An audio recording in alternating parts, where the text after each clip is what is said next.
for whole pelvic radiation therapy, there's some concern that the risk of lymph node involvement is actually underestimated. There are different nomograms and equations that we can use to try to estimate what the actual risk of lymph node involvement is, and it's important because if a patient has a high enough PSA or a high enough Gleason score, you have to worry that the disease is actually outside of the prostate. Not quite as concerning for surgery, because the surgeon can go in, they can remove the prostate, they can also do a lymph node dissection. But for radiation therapy, it then affects the fields. And so one of the controversies for prostate cancer and radiation is whether or not you treat the lymph nodes.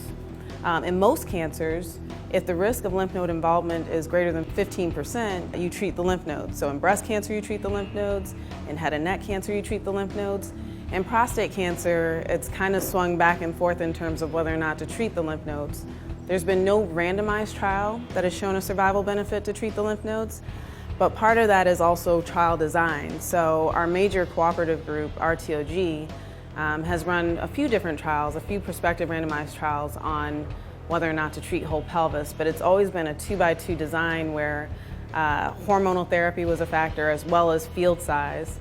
And field size wasn't always strictly followed in terms of whether or not to treat the whole pelvis or treat a mini pelvis.